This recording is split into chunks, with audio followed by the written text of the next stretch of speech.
Hello everyone, this is Edgar Allan Poe, Illustrated Tales, and I think the best way to describe it in a general way was this meme that I came across just this past year, and it reads like this.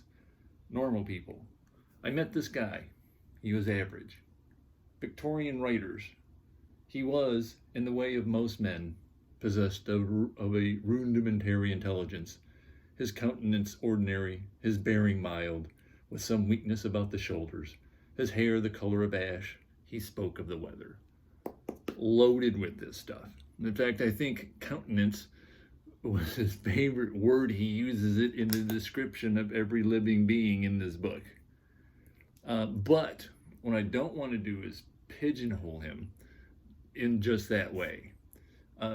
In reading through these, you can tell that it's like he changes his prose depending on the characters, the environment, and the story. I thought that was interesting to read that, like he was experimenting with the way he wrote concerning each difference. Now, many of these have heard of, but some of these are in fact strikingly new to me. Silence, a Fable. This goes on page 34, and I want to show the picture. There it is.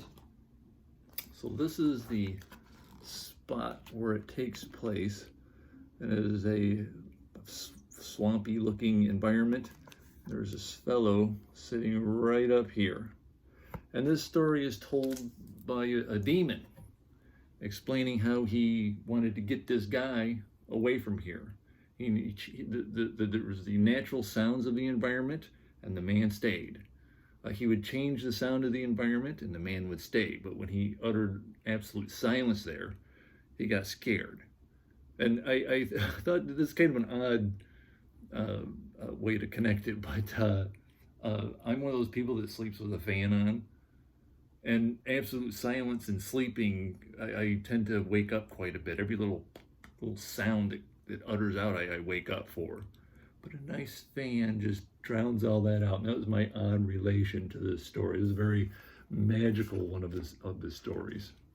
The Black Cat. This one here has to come with a trigger warning, because there is the mutilation of an animal and then the slaying of that animal. And in reading a little bit afterwards, I don't know which story it was, but even at the time that he wrote, people had written in about, well, there's this one story that was particularly violent, and they complained. Well, I read that story. I don't remember which one it was off the top of my head, and I don't know what the big deal was. The Black Cat has some serious violence in it, like an axe to the head to a loved one. The story is kind of interesting because a lot of people have speculated that it was about alcoholism, because this black cat just starts following around in the house. It's this cat, and slowly but surely it starts to piss him off, and he starts to get very spiteful, and drinking comes along into the story. But I didn't quite see that impact as much. I wondered if maybe it was actually the story of a serial killer to be, and it was just an annoyance, an alcohol that triggered it off, and finally he started taking action, and that's the way it read to me. The Man in the Crowd. I wonder if I can find that picture. So there's 4 stories of his detective stories in this work, this collection rather, and I could not get into 3 of them. I didn't care for them at all. So here's The Man in the Crowd. So what he does, it's like an exercise in a detective who found someone who may have just committed a crime. And it's the way his countenance, and he may be, things like he may be armed, but he doesn't quite see it. Just the way he holds himself. His clothes are high quality, but they're filthy. And so he goes after and just follows this guy around. So here's I think he looks like a Nosferatu myself, so I think he would pretty much stand out in the crowd anyway. But there and again, there's, like I said, some of this Victorian writing thing in it, but it's different compared to the other stories, especially these other mysteries I just couldn't get into.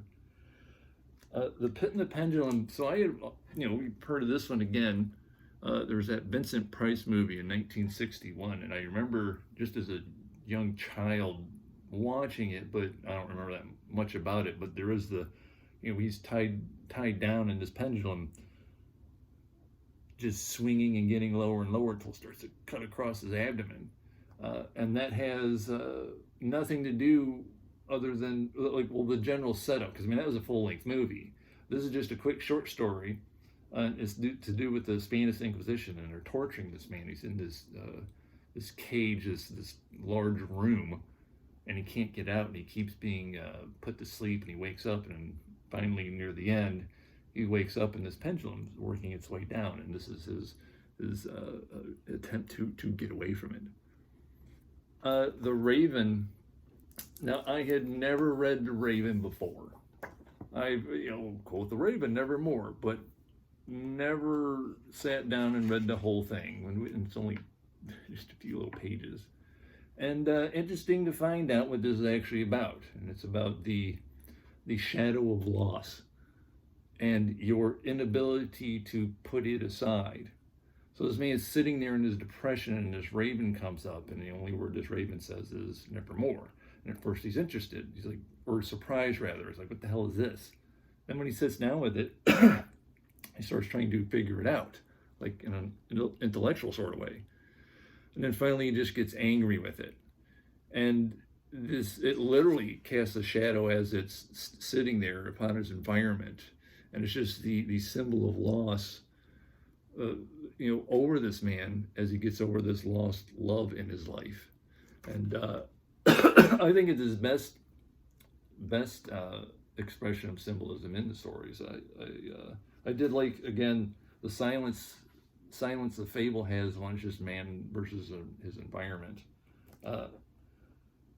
But of the stories, it's either, I think, Silence of Fable or The Raven that wound up being my favorite. There's a full collection that's basically like this, but I opted for some quick reading over a week. So that's my first foray into Edgar Allan Poe officially. And I enjoyed the hell out of it. If you haven't, you really should. So next week, so I gave up on R.A. Salvatore's Dritz Do'Urden, Dungeons and Dragons, Forgotten Realms books. I had read some earlier ones, and then, I can't remember what year this was. I picked one up as like almost a reboot called Gauntlgrim, and then I read 1, 2, 3, 4, 5, 6, 7, 8, 9, 10, 11, 12, 13 books in a row. And they were all great, except for the last 2. And I just gave up. I mean, really boring. But I decided to pick this one up. This is brand spanking new. And the reason I did is because this character, Dritz, has a daughter. Dritz is like, excuse me, what Wolverine is to Marvel Comics. I think that's about the best analogy. So he's a big deal in Dungeons and Dragons, and he's got a daughter now, and that piqued my interest. And having read that many of his books, I do know the man can spin a pretty good yarn. Guess I should have drunk something before I started the video. So this is about her. My name is not Dritz's daughter. Breezy Do'Urden is more than just the heir of legendary heroes. For the past decade, she has dedicated herself to the study of combat and magic, and more recently to the elusive way of shadow, honing her body and mind into a keen and singular weapon. But even after Breezy's years of effort, her parents, Dritz and Caddybree, warrior and magic user respectively, struggled to see her as more than just their little girl. Determined to prove them wrong, Breezy takes on the most intense challenge she can, fighting to become a master of dragons at the renowned monastery of the Yellow Rose. Meanwhile, in the shadows of Westbridge, Dahlia, I can't ever pronounce it, I never could, Sinbel plots her rise to power. She was once a on the fence type character, good, evil, lover of Dritz.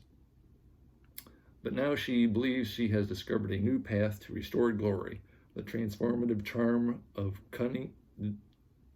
and cunning of a vampire. With every step toward immortality, she consolidates her influence, building an empire from the darkness, even as she contends with her own monstrous instincts and her complicated past with Breezy's family. As Breezy fights her way through the shadows and Dahlia follows her dark ambitions, each seeks to find their place in a world that can be both brutal and beautiful. No matter the challenge, their divergent paths are forged by the same choice. Their fates will be theirs and theirs alone. So that is next week. So go get yourself some Poe. That's some good reading right there. And we'll see you next week with that one. Well, that's all. Thank you very much. Bye-bye.